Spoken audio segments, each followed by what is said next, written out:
আসসালামু আলাইকুম। জি, আমি খাদ্য অধিদপ্তর থেকে বলছিলাম। হ্যালো, আপনি কি শুনছেন? আপনি কি শুনতে পাচ্ছেন? হ্যাঁ, জি জি জি শুনছি। আসলে ম্যাম, আমাদের একটা জরিপ চলছে। প্রয়োজনীয় দ্রব্যের এমন দাম বৃদ্ধিতে সাধারণ মানুষের অভ্যন্তরীণ অবস্থা কেমন সে বিষয়ে আপনি আমাকে সময় দিলে আপনাকে কিছু প্রশ্ন করতে চেয়েছিলাম।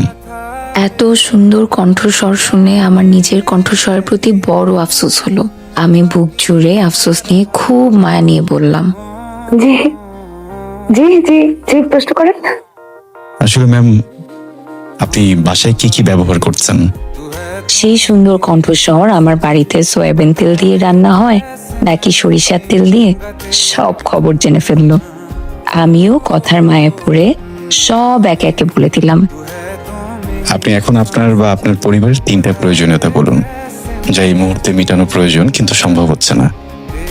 তেমন কোনো প্রয়োজনীয়তা আসলে মনে পড়ছে না। আম্মু অবশ্য আমাকে বিয়ে দিতে পারলে একবারে বেঁচে যায়, কিন্তু বিয়ের জন্য প্রপার পাত্র খুঁজে পাচ্ছি না।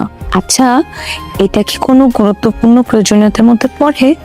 নিশ্চয়ই ম্যাম, এটাও গুরুত্বপূর্ণ প্রয়োজনীয়তার আওতায় পড়ে। আমাকে এতটা সময় দেওয়ার জন্য ধন্যবাদ। ভালো থাকবেন। জি, আপনাকেও ধন্যবাদ।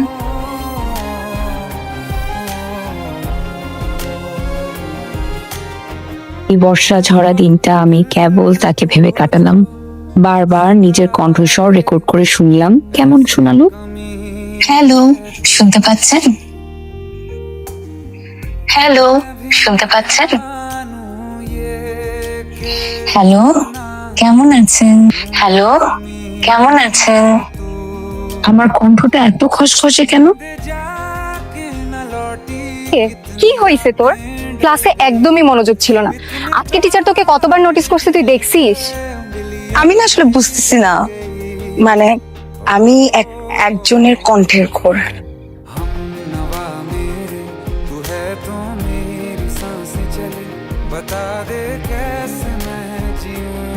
তুই কার কথা বলছিস?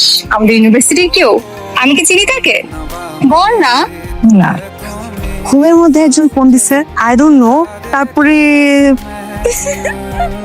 আমার তো মাথার দিকে ইটস জাস্ট আমার মাথা দিকে যাচ্ছে না।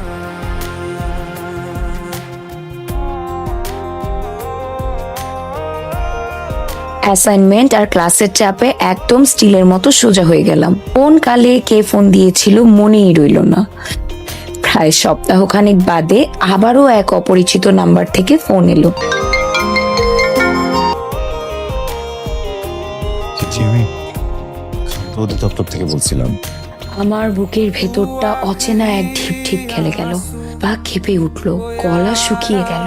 একদম ভুলেই গিয়েছিলাম যার কণ্ঠের দহনে আবার ভয়াবহ অগ্নিকাণ্ড ঘটে গেল। বাক হয়ে বললাম, আবারও কি জরিপের জন্য ফোন দিয়েছেন? মানে আবার একই প্রশ্ন? জি না, আজও অন্য প্রশ্ন করতে ফোন দিয়েছি। সেবার আপনাকে জিজ্ঞেস করা হয়নি কেমন আছেন আপনি। হ্যাঁ, ভালো। এটা জিজ্ঞেস করতেই ফোন দিয়েছেন? তা না, মনের ইচ্ছাটা একটু অন্যরকম, কিছুটা ভয়ঙ্কর। মনে হচ্ছে যদি বলে ফেলি বকাঝকা করবেন, তাই সাহস পাচ্ছি না। আমি না সেদিন কেন যেন আপনার নাম্বারটা টুকে নিয়েছিলাম। হচ্ছিল একটা বার হলো আপনার সাথে কথা বলতে হবে। আচ্ছা, আমি আপনাকে বিরক্ত করছি না তো? আমার কি হলো কে জানে। আমি বেকুবের মতন ফট করে বললাম, তো বিরক্ত হচ্ছে না তো? আমি যদি আপনাকে আরো একটু বিরক্ত করি, আপনি কি তারপর বিরক্ত হবেন না? আমার গা লাল হয়ে এলো লজ্জায়।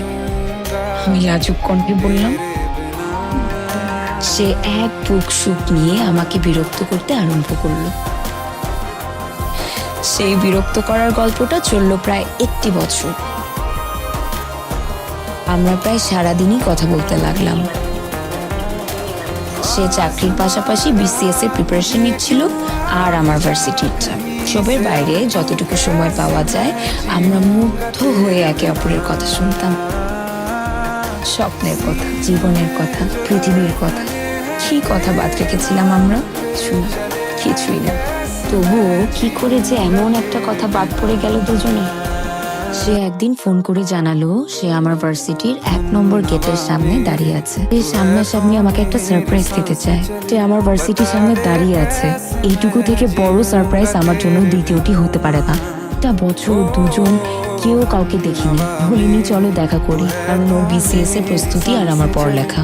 আমার হৃদয়ে কেঁপে উঠল, এই প্রথম সেই সুন্দর কণ্ঠস্বরটিকে সামনাসামনি দেখতে পাবো।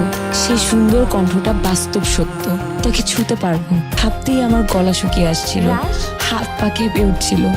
উত্তেজনায় হাঁটতে পারার ক্ষমতা যেন হারিয়ে ফেললাম। রিক্সা থেকে নেমে নার্ভাসনেসে কম্পনরত হাত পা নিয়ে আশেপাশে তাকালাম, কিন্তু খুঁজে পেলাম না।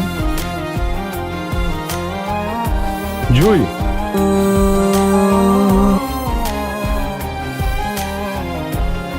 আমি মনে হয় মরে যাচ্ছি, আমাকে একটু দাও। हर वक्त दिल को जो सताए